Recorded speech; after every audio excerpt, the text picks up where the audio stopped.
Hello everyone, welcome to the bold learners YouTube channel. So ಈಗ ಈ ಒಂದು ವಿಡಿಯೋದಲ್ಲಿ ಈ ಕರ್ನಾಟಕ ವಸತಿ ಶಿಕ್ಷಣ ಸಂಸ್ಥೆಗಳ ಸಂಘದ ಅಡಿಯಲ್ಲಿ ಬರುವಂತಹ ವಿವಿಧ ಶಾಲೆಗಳು ಏನಿದ್ದಾವೆ, ಸೊ ಇದರ ಪ್ರವೇಶಕ್ಕಾಗಿ ದಿನಾಂಕ 1 ಮಾರ್ಚ್ 2026ರಂದು ಪರೀಕ್ಷೆಯನ್ನು ನಡೆಸಿದ್ರು. ಸೊ ಈಗ ಈ ಒಂದು ಶಾಲೆಗಳ ಪ್ರವೇಶಕ್ಕೆ ಸಂಬಂಧಿಸಿದ ಹಾಗೆ ಮೊದಲ ಸುತ್ತಿನ ತಾತ್ಕಾಲಿಕ ಆಯ್ಕೆ ಪಟ್ಟಿಯನ್ನು ಬಿಡುಗಡೆ ಮಾಡಿರುವಂಥದ್ದು. ಸೊ ಹಾಗಾದರೆ ಈ ವಿಡಿಯೋದಲ್ಲಿ ಈ ಒಂದು ತಾತ್ಕಾಲಿಕ ಆಯ್ಕೆ ಪಟ್ಟಿಯನ್ನು ಹೇಗೆ ನೋಡುವುದು, ಹಾಗೆ ನಿಮ್ಮ ಮಗು ಸೆಲೆಕ್ಷನ್ ಆಗಿದೆಯೋ ಇಲ್ವೋ ಅಂತ ಹೇಗೆ ಚೆಕ್ ಮಾಡುವುದು ಅಂತ ನೋಡೋಣ. ಸೊ ಮೊದಲೇದಾಗಿ ನಿಮ್ಮ ಮೊಬೈಲ್ನಲ್ಲಿರುವಂತಹ ಗೂಗಲ್ ಬ್ರೌಸರ್ ಆಗಿರ್ಬೋದು ಅಥವಾ ಕ್ರೋಮ್ ಬ್ರೌಸರ್ ಆಗಿರ್ಬೋದು, ಅದನ್ನು ಓಪನ್ ಮಾಡ್ಕೊಳ್ಳಿ. ಓಪನ್ ಮಾಡಿ ಇಲ್ಲಿ ಏನು ಸರ್ಚ್ ಬಾರ್ ಇದೆ, ಸೊ ಇಲ್ಲಿ KEA ಅಂತ ಸರ್ಚ್ ಮಾಡ್ಕೊಳ್ಳಿ. ಓಕೆ, ಸೊ KEA ಅಂತ ಸರ್ಚ್ ಮಾಡಿದ ಮೇಲೆ ನಿಮಗೆ ಮೊದಲನೇ ಲಿಂಕ್ ಬರುತ್ತೆ KEA ಹೋಮ್ ಅಂತ, ಅಥವಾ cet.online.karnataka.gov.in ಅಂತ. ಸೊ ಇದ್ರ ಮೇಲೆ ಕ್ಲಿಕ್ ಮಾಡ್ಕೊಳ್ಳಿ. ಓಕೆ, ಸೊ ಕ್ಲಿಕ್ ಮಾಡಿದ ಮೇಲೆ ಸೊ ನೀವು ಈ ಒಂದು ಪೇಜನ್ನು ಮೊಬೈಲ್ನಲ್ಲಿ ನೋಡ್ತಾ ಇದ್ದರೆ ಮೊಬೈಲನ್ನು ಅಡ್ಡ ಹಿಡಿದುಕೊಂಡು ನೋಡ್ಕೊಳ್ಳಿ. ಆಮೇಲೆ ಇಲ್ಲಿ ಕಾಣ್ತಿರುವಂತಹ ಏನು ಮೇಲ್ಗಡೆ 3 ಬಿಂದುಗಳು ಇರುವಂತಹ ಏನು ಐಕಾನ್ ಇದೆ ಅದರ ಮೇಲೆ ಕ್ಲಿಕ್ ಮಾಡಿ. ಇಲ್ಲಿ ಕೆಳಗಡೆ ಇಲ್ಲಿ ಡೆಸ್ಕ್ಟಾಪ್ ಸೈಟ್ ಅಂತ ಇದೆ, ಇದನ್ನು ಎನೇಬಲ್ ಮಾಡ್ಕೊಂಡಿರಿ. ಓಕೆ, ಸೊ ಇದೆಲ್ಲ ಆದಮೇಲೆ ಇಲ್ಲಿ ಏನು ಪ್ರವೇಶ ಅಂತ ಕಾಣ್ತಾ ಇದೆ, ಸೊ ಇದ್ರ ಮೇಲೆ ಕ್ಲಿಕ್ ಮಾಡ್ಕೊಳ್ಳಿ. ಸೊ ಇಲ್ಲಿ ಏನು ಕರ್ನಾಟಕ ವಸತಿ ಶಿಕ್ಷಣ ಸಂಸ್ಥೆಗಳ ಸಂಘ ಅಂತ ಕಾಣ್ತಾ ಇದೆ, ಸೊ ಇದ್ರ ಮೇಲೆ ಕ್ಲಿಕ್ ಮಾಡ್ಕೊಳ್ಳಿ. ಸೊ ದಿನಾಂಕ 16/5/2026ರಂದು ಈ ಒಂದು ತಾತ್ಕಾಲಿಕ ಹಂಚಿಕೆ ಪಟ್ಟಿಯನ್ನು ಬಿಟ್ಟಿರುವಂಥದ್ದು. ಸೊ ಇದ್ರ ಮೇಲೆ ಕ್ಲಿಕ್ ಮಾಡಿದ ಮೇಲೆ ನಿಮಗೆ ಈ ರೀತಿಯಾದಂತಹ ಒಂದು PDF ಓಪನ್ ಆಗುತ್ತೆ. ಓಕೆ, ಈ PDF ಸುಮಾರು 1248 ಪೇಜ್ ಇದೆ. ಸೊ ಇದನ್ನು ಮೊದಲಿಗೆ ನೀವು ಡೌನ್ಲೋಡ್ ಮಾಡ್ಕೊಳ್ಳಿ. ಡೌನ್ಲೋಡ್ ಮಾಡ್ಕೊಳ್ಳಿಕ್ಕೆ ಇಲ್ಲಿ ಮೇಲ್ಗಡೆ ಮತ್ತೆ ಈ 3 ಡಾಟ್ ಐಕಾನ್ ಏನು ಕಾಣ್ತಾ ಇದೆ ನಿಮಗೆ, ಸೊ ಇದ್ರ ಮೇಲೆ ಕ್ಲಿಕ್ ಮಾಡ್ಕೊಳ್ಳಿ. ಕ್ಲಿಕ್ ಮಾಡಿದ ಮೇಲೆ ಇಲ್ಲಿ ಪ್ರಿಂಟ್ ಅಂತ ಏನು ಆಪ್ಷನ್ ಇದೆ ನೋಡಿ, ಈ ಪ್ರಿಂಟ್ ಆಪ್ಷನ್ ಇದೆ, ಇದ್ರ ಮೇಲೆ ಕ್ಲಿಕ್ ಮಾಡ್ಕೊಳ್ಳಿ. ಮತ್ತೊಮ್ಮೆ ಇಲ್ಲಿ ಏನು PDF ಅಂತ ಬರುತ್ತೆ. ಓಕೆ, ಸೊ ಈ PDF ಐಕಾನ್ ಮೇಲೆ ಕ್ಲಿಕ್ ಮಾಡಿಕೊಂಡು ನಿಮ್ಮ ಮೊಬೈಲ್ನಲ್ಲಿ ನಿಮಗೆ ಯಾವ ಫೋಲ್ಡರ್ನಲ್ಲಿ ಅದನ್ನು ಡೌನ್ಲೋಡ್ ಮಾಡ್ಕೊಳ್ಬೇಕು, ಸೊ ಅದನ್ನು ಕ್ಲಿಕ್ ಮಾಡಿ ನಿಮ್ಮ ಫೋಲ್ಡರ್ನಲ್ಲಿ ಸದ್ಯಕ್ಕೆ ಡೌನ್ಲೋಡ್ ಮಾಡ್ಕೊಳ್ಳಿ. ಇದಾದ ನಂತರ ಇದನ್ನು ಹೇಗೆ ನೀವು ನೋಡೋದು ಅಂತ ನೋಡೋದಾದರೆ ನಿಮ್ಮ ಮೊಬೈಲ್ನಲ್ಲಿ ಅದು ಎಲ್ಲಿ ಡೌನ್ಲೋಡ್ ಆಗಿರುತ್ತೆ ಅದನ್ನು ಓಪನ್ ಮಾಡ್ಕೊಳ್ಳಿ. ಓಕೆ, ಸೊ ಡೌನ್ಲೋಡ್ ಆಗಿದ್ದನ್ನು ಓಪನ್ ಮಾಡ್ತೇನೆ ನಾನು ಸಹ ಪೇಜನ್ನು ಈಗ. ಓಕೆ, ಸೊ ಇದನ್ನು ನೀವು ಈ ಗೂಗಲ್ ಡ್ರೈವ್ ಏನು ಆ್ಯಪ್ ಇರುತ್ತೆ, ಸೊ ಅದರಲ್ಲಿ ಓಪನ್ ಮಾಡ್ಕೊಳ್ಬೇಕಾಗತ್ತೆ. ಓಕೆ, ಒಂದು ಲಾಂಗ್ ಪ್ರೆಸ್ ಮಾಡಿ ಮತ್ತು ಇಲ್ಲಿ ಓಪನ್ ವಿತ್ ಅಂತ ಬರುತ್ತೆ. ಸೊ ಈ ಒಂದು ಗೂಗಲ್ ಡ್ರೈವ್ ಆ್ಯಪ್ ಏನು ಬರುತ್ತೆ ನೋಡಿ. ಓಕೆ, ಸೊ ಇದರಲ್ಲಿ ಅದನ್ನು ಓಪನ್ ಮಾಡ್ಕೊಳ್ಳಿ. ಓಕೆ, ಸೊ ಓಪನ್ ಮಾಡ್ಕೊಂಡ್ಮೇಲೆ ಇಲ್ಲಿ ನಿಮಗೆ ಏನೇನೆಲ್ಲ ಸಿಗುತ್ತೆ ಅಂತಂದರೆ provisional cries allotment list for the year 2026 and 27 ಅಂತ ಇದೆ. ಓಕೆ, ಪ್ರೊವಿಷನಲ್ ಅಂತಂದರೆ ತಾತ್ಕಾಲಿಕ, ಅಂದರೆ ಇದೇ ಫೈನಲ್ ಪಟ್ಟಿ ಅಲ್ಲ. ಓಕೆ, ಸೊ ಇದಾದ ನಂತರ ಸುಮಾರು ಇನ್ನೂ 1 ವಾರಗಳ ಕಾಲ ಅವರು ಟೈಮ್ ತೆಗೆದುಕೊಳ್ಬೋದು. ಓಕೆ, ಸೊ ಇನ್ನೊಂದು ವಾರ ಆದಮೇಲೆ ಫೈನಲ್ ಲಿಸ್ಟ್ ಬರುತ್ತೆ, ಬಟ್ ಇದು ತಾತ್ಕಾಲಿಕ. ಓಕೆ, ಸೊ ಫೈನಲ್ ಲಿಸ್ಟಲ್ಲಿ ಈಗ ಏನು ಹೆಸರುಗಳು ಬಂದಿದ್ದಾವೆ ಇವಂತೂ ಇದ್ದೇ ಇರ್ತವೆ, ಅಂದರೆ ಈ ಒಂದು ಲಿಸ್ಟ್ನಲ್ಲಿ ಬಂದಿರುವಂತಹ ವಿದ್ಯಾರ್ಥಿಗಳು ಸೆಲೆಕ್ಷನ್ ಆದ ಹಾಗೇ. ಓಕೆ, ಸೊ ಈ ಫೈನಲ್ ಲಿಸ್ಟ್ನಲ್ಲಿ ಇನ್ನೊಂದಿಷ್ಟು ಕೆಲವೊಬ್ಬ ವಿದ್ಯಾರ್ಥಿಗಳದ್ದು ಏನು ಅಡಿಷನ್ ಆಗ್ಬೋದು. ಓಕೆ, ಇನ್ನೊಂದಿಷ್ಟು ಸೇರಿಕೆ ಆಗ್ಬೋದು. ಈಗ ಈ ಒಂದು ಲಿಸ್ಟನ್ನು ಹೇಗೆ ನೋಡುವುದು ಅಂತ ನೋಡೋಣ ಈಗ. ಓಕೆ, ಸೊ ಇಲ್ಲಿ ಏನು ಕೊಟ್ಟಿದ್ದಾರೆ, ಅಲೌಟೆಡ್ ಇನ್ಸ್ಟಿಟ್ಯೂಷನ್ ನೇಮ್ ಅಂತ ಇದೆ. ಓಕೆ, ಸೊ ಅಂದರೆ ಈ ಪರೀಕ್ಷೆ ಕೇವಲ ಮೊರಾರ್ಜಿ ದೇಸಾಯಿ ಶಾಲೆಗೆ ಮಾತ್ರ ನಡೆಸಿಲ್ಲ, ಬದಲಾಗಿ ಈ ಒಂದು ಏನು ಭಾಳಷ್ಟು ಶಾಲೆಗಳಿದ್ದಾವೆ ಇದರಲ್ಲಿ.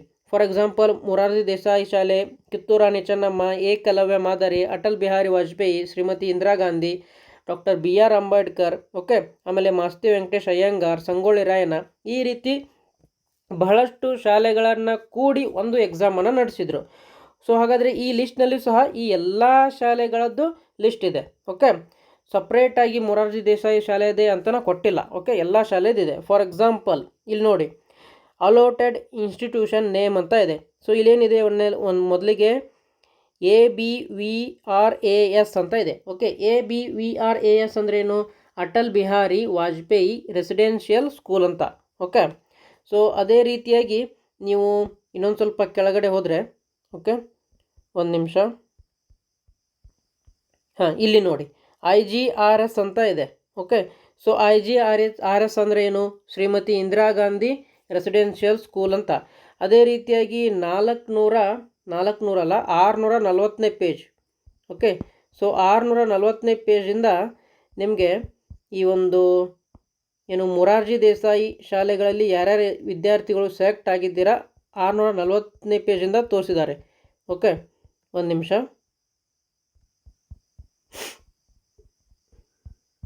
ಸೊ ಈ ರೀತಿಯಾಗಿ ಎಲ್ಲ ಶಾಲೆಗಳದ್ದು ಒಂದೇ PDF ಅಲ್ಲಿ ಅವರು ಕೊಟ್ಟಿರುವಂಥದ್ದು. ಓಕೆ, ಸೊ ಇಲ್ಲಿ ನೀವು ನೋಡ್ಬೋದು, MDRS ಅಂತ ಇದೆ. MDRS ಅಂದರೆ ಮೊರಾರ್ಜಿ ದೇಸಾಯಿ ರೆಸಿಡೆನ್ಷಿಯಲ್ ಸ್ಕೂಲ್ ಅಂತ. ಓಕೆ, ಸೊ ಈ ಲಿಸ್ಟನ್ನು ಹೇಗೆ ನೀವು ಚೆಕ್ ಮಾಡೋದು ಅಂತ ನೋಡೋದಾದರೆ, ಮೊದಲಿಗೆ ಇಲ್ಲಿ ವಿದ್ಯಾರ್ಥಿಗಳ ಏನು SATS ನಂಬರನ್ನು ಕೊಟ್ಟಿದ್ದಾರೆ. ಓಕೆ, ಅದಾದ ಮೇಲೆ ವಿದ್ಯಾರ್ಥಿಯ ಹೆಸರಿದೆ, ರ್ಯಾಂಕ್ ಇದೆ, ನೇಟಿವ್ ಡಿಸ್ಟಿಕ್ ಅಂದರೆ ತಮ್ಮ ಸ್ವಂತ ಜಿಲ್ಲೆ, ಆಮೇಲೆ ನೇಟಿವ್ ತಾಲೂಕು ಸ್ವಂತ ತಾಲೂಕು, ಅಲೌಟ್ ಕ್ಯಾಟಗರಿ ಅಂತ ಕ್ಯಾಟಗರಿಯನ್ನು ಕೊಟ್ಟಿದ್ದಾರೆ, ಜನರಲ್ ಅಂತ. ಆಮೇಲೆ ಅಲೌಟೆಡ್ ಕೋಟಾ, ಲೋಕಲ್ ಕೋಟಾ ಅಂತ ಇದೆ. ಓಕೆ, ಲೋಕಲ್ ಮತ್ತು ನಾನ್ ಲೋಕಲ್ ಕೋಟಾ ಅಂತ ನೀವು ಗಮನಿಸ್ತಾ ಇರ್ಬೋದು. ಸೊ ಲೋಕಲ್ ಕೋಟಾ ಅಂತಂದ್ರೇನು? ತಮ್ಮ ತಾಲೂಕಿನಲ್ಲಿ ಇರುವಂತಹ ಶಾಲೆಗೇನೆ ಸೆಲೆಕ್ಟ್ ಆಗಿರುವಂಥದ್ದು. ಓಕೆ, ಅದೇ ಒಂದು ವೇಳೆ ನಾನ್ ಲೋಕಲ್ ಕೋಟಾ ಅಂತಂದ್ರೇನು? ತಮ್ಮ ತಾಲೂಕು ಬಿಟ್ಟು ಬೇರೆ ತಾಲೂಕಿನಲ್ಲಿರುವಂತಹ ಶಾಲೆಗೆ ಈ ಒಂದು ಮಗು ಸೆಲೆಕ್ಷನ್ ಆಗಿರುವಂಥದ್ದು. ಇಲ್ಲೆಲ್ಲ ಏನಿದೆ ಅಲೌಟೆಡ್ ಕ್ಯಾಟಗರಿ ಅಂತ ಇದೆ. Okay, ST SC, okay, 3B 3A, okay, 2A, ಈ ರೀತಿಯಾಗಿ ಅಲೌಟೆಡ್ ಕ್ಯಾಟಗರಿ ಅಂತ ಇದೆ. 2A ಅಂತಂದರೆ 2A, M ಅಂತಂದರೆ ಮೇಲು, ಓಕೆ, 2A F ಅಂತಂದರೆ ಫೀಮೇಲ್, ಓಕೆ, ಈ ರೀತಿ 3A F ಅಂದರೆ ಫೀಮೇಲು, ಈ ರೀತಿ. ಓಕೆ, ಆಮೇಲೆ ನಿಮಗೆ ಇಲ್ಲಿ ನೋಡ್ಬೋದು ನೀವು ಕೆಲವೊಂದಿಷ್ಟು ವಿದ್ಯಾರ್ಥಿಗಳದ್ದು ಅಂದರೆ ನಿಮಗೆ ಕನ್ಫ್ಯೂಷನ್ ಇರುತ್ತೆ. ಅಂದರೆ ನಮ್ಮ ಮಗು ಹೆಚ್ಚಿಗೆ ಅಂಕಗಳನ್ನ ತೆಗೆದುಕೊಂಡ್ರೂ ಸಹ ಸೆಲೆಕ್ಷನ್ ಆಗಿಲ್ಲ ಅಂತ. ಓಕೆ, ಸೊ ಇದೆಲ್ಲ ಕೆಲವೊಂದಿಷ್ಟು ನಿಯಮಗಳನ್ನು ಪಾಲಿಸ್ಕೊಂಡು ಅವರು ಸೆಲೆಕ್ಷನ್ ಮಾಡಿರ್ತಾರೆ. ಏನೇನೆಲ್ಲ ಅಂತಂದರೆ, ಸ್ವಂತ ತಾಲೂಕಿನಲ್ಲಿ ಯಾವ್ಯಾವ ವಿದ್ಯಾರ್ಥಿಗಳು ಫಸ್ಟ್ ಪ್ರಿಫರೆನ್ಸ್ ಕೊಟ್ಟಿರ್ತೀರಾ ಅಂತಂದರೆ ಅವರಿಗೆ 75% ರಿಸರ್ವೇಷನ್ ಇದೆ. ಅಂದರೆ ಸ್ವಂತ ತಾಲೂಕಿನಲ್ಲಿರುವಂತಹ ಏನು ವಿದ್ಯಾರ್ಥಿಗಳು ಇರ್ತಾರೆ ಅವರನ್ನು 75%, ಅಂದರೆ ಸ್ವಂತ ತಾಲೂಕಿನಲ್ಲಿ 75%, ಇನ್ನು ಹೊರಗಡೆಯಿಂದ ಮತ್ತು ಅಪ್ಲಿಕೇಶನ್ ಹಾಕಿರ್ತಾರೆ ನೋಡ್ರಿ ಬೇರೆ ತಾಲೂಕಿನಿಂದ, ಅವರಿಗೆ 25% ಸೀಟ್ ರಿಸರ್ವೇಷನ್ ಇರುತ್ತೆ. ಸೊ ಇಲ್ಲಿ ಏನಂತಂದರೆ ಸ್ವಂತ ತಾಲೂಕಿನವ್ರಿಗೆ ಫಸ್ಟ್ ಹೆಚ್ಚಿಗೆ ಪ್ರಿಯಾರಿಟಿ ಕೊಟ್ಟಂಗಾಯಿತು. ಓಕೆ, ಅಂದರೆ 75%. ಆಮೇಲೆ ಈ ಒಂದು ಶಾಲೆಗಳು ಭಾಳಷ್ಟು ಶಾಲೆಗಳಿದ್ದವು. ಸೊ ನೀವೇನು ಮಾಡಬೇಕಿತ್ತು? ಅಪ್ಲಿಕೇಶನ್ ಹಾಕುವಾಗ ಪ್ರಿಯಾರಿಟಿ ವೈಸ್ ಕೊಡ್ತಾ ಹೋಗಬೇಕಿತ್ತು. ಓಕೆ, ಸೊ ಮೊದಲಿಗೆ ನಿಮಗೆ ಯಾವ ಶಾಲೆ ಬೇಕು ಅದಕ್ಕೆ ನಂಬರ್ 1 ಅಂತ ಕೊಟ್ಟಿರ್ತೀರ ಅಪ್ಲಿಕೇಶನ್ ಹಾಕುವಾಗ. ಆ ನಂತರ ನಂಬರ್ 2, ನಂಬರ್ 3, ನಂಬರ್ 4 ಈ ರೀತಿ ಕೊಟ್ಟಿರ್ತೀರ. ಓಕೆ, ಸೊ ಯಾವ ಶಾಲೆಗೆ ನಂಬರ್ 1 ಅಂತ ಆಯ್ಕೆಯನ್ನು ಕೊಟ್ಟಿರ್ತಾರೆ ನೀವು, ಅದಕ್ಕೆ ಹೆಚ್ಚಿನ ಪ್ರಿಫರೆನ್ಸನ್ನು ಕೊಡ್ತಾರೆ ಸೆಲೆಕ್ಷನ್ ಮಾಡುವಾಗ. ಓಕೆ, ಸೊ ಅದಾದ ಮೇಲೆ ಈಗ ನಿಮಗೆ ಫಾರ್ ಎಕ್ಸಾಂಪಲ್ 80 ಅಂಕಗಳು ಬಂದಿದ್ದಾವೆ ಅಂತ ಅಂದ್ಕೊಂಡಿರಿ. ನಿಮಗೆ ಬೇಕಾದ ಶಾಲೆಯಲ್ಲಿ ನಿಮ್ಗಿಂತ ಕಡಿಮೆ ಇರುವಂತಹ ವಿದ್ಯಾರ್ಥಿ ಸೆಲೆಕ್ಷನ್ ಆಗಿದೆ, ಆದರೆ ನಿಮ್ಮದು ಸೆಲೆಕ್ಷನ್ ಆಗಿಲ್ಲ. ಯಾಕೆ ಅಂತಂದರೆ ಆ ವಿದ್ಯಾರ್ಥಿ ಆ ಒಂದು ಶಾಲೆಗೆ ಫಸ್ಟ್ ಪ್ರಿಫರೆನ್ಸನ್ನು ಕೊಟ್ಟಿರ್ಬೋದು.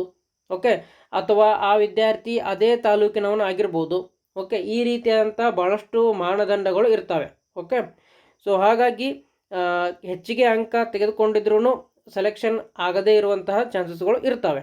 ಓಕೆ, ಸೊ ಇದಿಷ್ಟು. ಆಮೇಲೆ ಇದನ್ನು ನಿಮ್ಮ ಹೇಗೆ ಚೆಕ್ ಮಾಡೋದು ಅಂತ ಹೇಳಿಲ್ಲ.